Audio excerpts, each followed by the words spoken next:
Hello everyone, আমি রিমি। চলে আসছি আজকে আপনাদের জন্য আরেকটা ভিডিও নিয়ে। সো আজকে যে পারফিউমটা নিয়ে কথা বলবো সেটা আসলে একটা খুব ভালো মেয়ে টাইপ পারফিউম, এবং ভালো মেয়ের মধ্যে মানে আমি বলবো যে সবচাইতে বেশি বিখ্যাত যে পারফিউমটা সেটা সেটা হচ্ছে গুড গার্লের ব্লাশ। জুতা পারফিউমও বলে অনেকে, তাই না? সো এটা একটা ক্রাউড প্লেজিং এবং গুড গুড গার্লের যতগুলি ফ্ল্যাঙ্কার আছে তার মধ্যে সবচাইতে বেশি আমি বলবো ক্রাউড প্লিজিং পারফিউম হচ্ছে ব্লাশ। গুড গার্লের পারফিউমগুলো একটু কড়া হয়ে থাকে।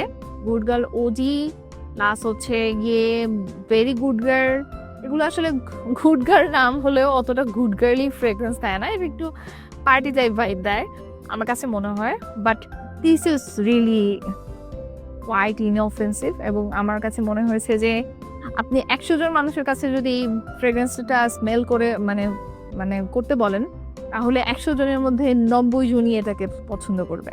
তো এটা হচ্ছে এরকম একটা বিখ্যাত পারফিউম। তো এটা নোটস নিয়ে যদি বলতে হয় তাহলে এটার টপ নোটসে আছে বার্গামট, বিটার আলমন্ড, মিডল নোটসে আছে পিওনি, ইলাং ইলাং, এবং বেস নোটসে আছে ভ্যানিলা এবং কোমারিন। কুমারিনটা কি আমি জানি না, এখানে ছবি দেওয়া কিছুটা টঙ্কার মতো, বাট এটা একটা বেস্ট মোড ফ্রেগ্রেন্স। আপনি মোটামুটি এটার লংজিভিটি ক্লদে আমি বলবো 7 to 8 আওয়ার্স বা তার থেকে বেশি পাবেন। মানে ক্লদ আরেকবার না ওয়াশ করার পর্যন্ত এটার স্মেল থাকে।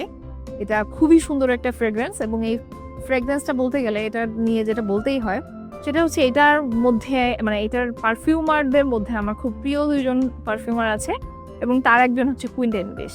কুইন্টেন বেশের সমস্ত পারফিউমই মোটামুটি একটু ডিফারেন্ট হয় এবং ওনার নোটসগুলিও খুব ডিফারেন্ট হয়। সো গুড গার্লের অনেকগুলি ওনার প্ল্যাঙ্কার, ইনফ্যাক্ট নতুন যে রিলিজ সেটাও, নতুন 2টা রিলিজ ছিল সেটাও। সো এটা আসলে খুবই জোস একটা পারফিউম, অফিস ফ্রেন্ডলি, সারা বছরের জন্য একটা খুব সুন্দর একটা পারফিউম। কিন্তু এটা একদমই প্রাইস বলবো যে বাজেট ফ্রেন্ডলি না, এটা ভালোই এখন এক্সপেন্সিভ। সো এটার যদি একটা অল্টারনেটিভ আমি বলতে চাই তাহলে সেটা হচ্ছে you are cheeky from Bath and Body Works. আমি এখনো পর্যন্ত বলবো যে এত ক্লোজ হচ্ছে গুড গার্ল ব্লাশের কোনো ফ্রেগ্রেন্সই আমি পাই নাই। This is the best one. তবে হ্যাঁ, এটা যেহেতু বডি মিস্ট, সো এটাতে একটু কনসেন্ট্রেশন তো অবশ্যই কম থাকবে। কিন্তু যেটা অবাক করার বিষয় সেটা হচ্ছে যে বাথ অ্যান্ড বডি ওয়ার্কসের যে পারফিউমগুলো হচ্ছে